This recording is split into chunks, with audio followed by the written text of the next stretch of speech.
इसलिए अपने यहाँ अपनी लड़कियों का आदर करना, अपनी पत्नी का आदर करना, ये बहुत ज़रूरी है। उससे ऊपर का जो चक्र है जिसे कि हम शुद्धि चक्र कहते हैं, इसके बारे में भी मैंने आपसे बताया था कि ये श्री कृष्ण का चक्र है, इसमें राधा जी का वास है। जब श्री कृष्ण जी संसार में आए तब पहली मर्तबा मनुष्य की अवेयरनेस में, उसकी चेतना में डिप्लोमेसी का सेंस आया। उससे पहले उसको डिप्लोमेसी मालूम नहीं थी, वो सीधे स्ट्रेट फॉरवर्ड चलता था, नाक के सिधार में। उसके बाद कृष्ण ने कहा कि ये टेढ़े लोग हैं, इनमें डिप्लोमेसी भरनी चाहिए। और डिप्लोमेसी का मतलब ये होता है कि जो शुद्ध और पवित्र डिप्लोमेसी होती है वो मनुष्य के लिए कल्याणकारी होती है, अत्यंत उस हितकारिणी होती है। जैसे आप जानते हैं कि उनको रणछोड़ दास कहा जाता है। एक बार एक राक्षस को ऐसा वरदान मिला था कि उसको कोई नहीं मार सकता था, ब्रह्मा विष्णु महेश कोई भी उसको नहीं मार सकते थे। और उसने कृष्ण की सारी सेना को मारना शुरू कर दिया। और कृष्ण जी भी वहाँ उसके साथ समझ गए थे कि ये इसको तो कोई मार नहीं सकता क्योंकि इसको वरदान मिला है, तो लेकिन इसका मारना ज़रूरी है कि उन्होंने हाहाकार मचा दिया, त्राही त्राही कर दी। अब क्या करें, क्योंकि इनको तो वरदान मिला हुआ है।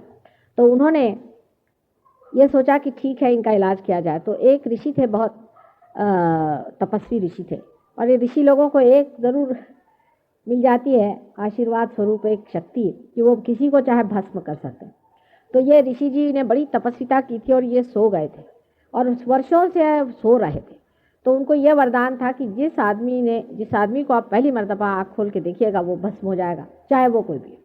तो ये रणछोड़ दास जी भागते भागते और इस राक्षस को अपने साथ लेते हुए, राक्षस उनको फॉलो कर रहा था, उसकी गुफा में गए और जा करके उस पर ऊपर एक कपड़ा डाल दिया, अपनी जो शॉल थी उस पर बिछा दी। इसने सोचा, राक्षस ने सोचा कि ठीक है यही कृष्ण सो रहा है। तो उन्होंने खूब चिल्लाया, अच्छा आप पकड़ में आ गए, अब कहाँ जाओगे, तुमको तो अब कोई बचा नहीं सकता, मैं तो वरदान में हूँ, और चलो। और जैसे ही उन्होंने उनका कपड़ा खींचा वैसे ही उठते था, इन्होंने उनको बस पकड़। ये डिप्लोमेसी, लेकिन ये कल्याणकारी और हितकारिणी है। कृष्ण का संहार भी हितकारिणी है। लोग अहिंसा अहिंसा कहते रहते हैं, अहिंसा का कोई अर्थ ही नहीं समझता है।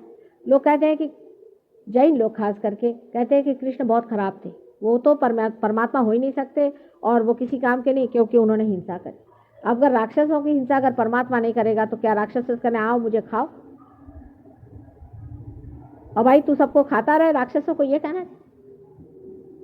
इनकी तो रक्षा नहीं करनी चाहिए ना। या उनके लिए आप भेजिए बना बना करके सब लोगों के शरीर को काट काट के भेजिए कि हाँ खाओ भाई, तुम्हारा ये खाना है, हम भेज रहे हैं, क्योंकि हम तो साधु सन्यासी सहयोगी। राक्षसों का तो हनन करना ही जरूरी है, उनको बगैर हनन के नहीं होता, क्योंकि राक्षस वो जाति होती है जिसके पास में आत्मा नहीं, जिसके अंदर कुंडलिनी नहीं होती, और उनकी आंखें बिल्लियों जैसी होती है। आपने बिल्लियों की आंखें देखी होगी, कभी देखी है? बिल्ली की आंख एकदम से झपक करके एकदम बंद हो जाती है और अंदर की तरफ मुड़ जाती है। ऐसे राक्षस आजकल बहुत है, कम से कम 16 राक्षसों ने जन्म लिया है और 6 राक्षसी ने जन्म लिया है। आप देखें उनकी आंखें, आप जाके देखें तो पता चलेगा, कभी कभी वो अपनी आंखें ऊपर ही नहीं करें।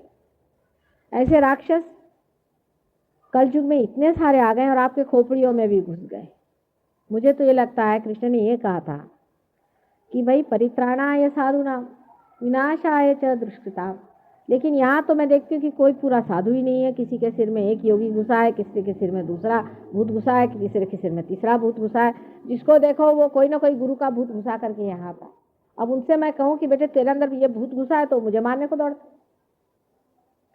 और इसी कारण संसार में कन्फ्यूजन हो गया, और ये जो आज कलयुग बना हुआ है इसी कारण कन्फ्यूजिंग। और जब तक मनुष्य उस कन्फ्यूजन से निकलता है तब तक इतना ज़्यादा पीड़ित हो जाता है और उसकी कुंडलिनी इस तरह से दुखित हो जाती है, इतनी उस पर चोटें हो जाती हैं कि उन चोटों को ठीक करते करते हमारे तो हाथ टूट जाते हैं। अब कोई कहेगा कि माँ हम आपके इतने आए, ने ये किया और आपने पार नहीं किया। हम तो मेहनत कितनी कर रहे हैं आप जान रहे हैं, हम तो पूरी मेहनत करें। अगर आप पार नहीं हो रहे हैं तो दोष तो ये है, मैंने कहा कि भाई सेकंड हैंड कार हो तो भी ठीक हो जाए, फोर्थ हैंड हो तो भी हो जाए, लेकिन एकदम ही खटारा आप ले आए तो कुछ तो मेहनत करने पड़ेगी हमको, तो भी हम तैयार हैं। और तो भी आप चिपके हुए हैं। खटारा भी गाड़ी आ जाए और उसमें एक आप हाथी बिठा के लाइए तो हम उसे क्या कहें, कम से कम हाथी तो उतार दो। आपके गुरु ने आपको क्या दिया ये सोचना चाहिए। अगर आप सोचते हैं आपको कुछ मिल गया तो भाई मुझे माफ़ कर, और अगर नहीं मिला तो आपको फिर मेरी बात सुननी पड़ेगी। गुरु का नाम लिया और लोगों की तो एकदम मस्तक गर्म हो जाता है। अरे भाई सोचो, मैं कोई तुमसे रुपया पैसा नहीं मांगती, मुझे तुमसे कुछ नहीं चाहिए, मैं सिर्फ चाहती हूँ कि तुम अपनी संपदा को पाओ। और अगर वो संपदा नहीं मिल रही है तो मैं तुमसे बता रही हूँ कि जिसको आदमी को, जिसको भी तुमने अपना गुरु माना है, ये गुरु के योग्य नहीं, इसको क्यों माना तुमने? उसका कारण मैं अब आपको आगे बताऊंगी।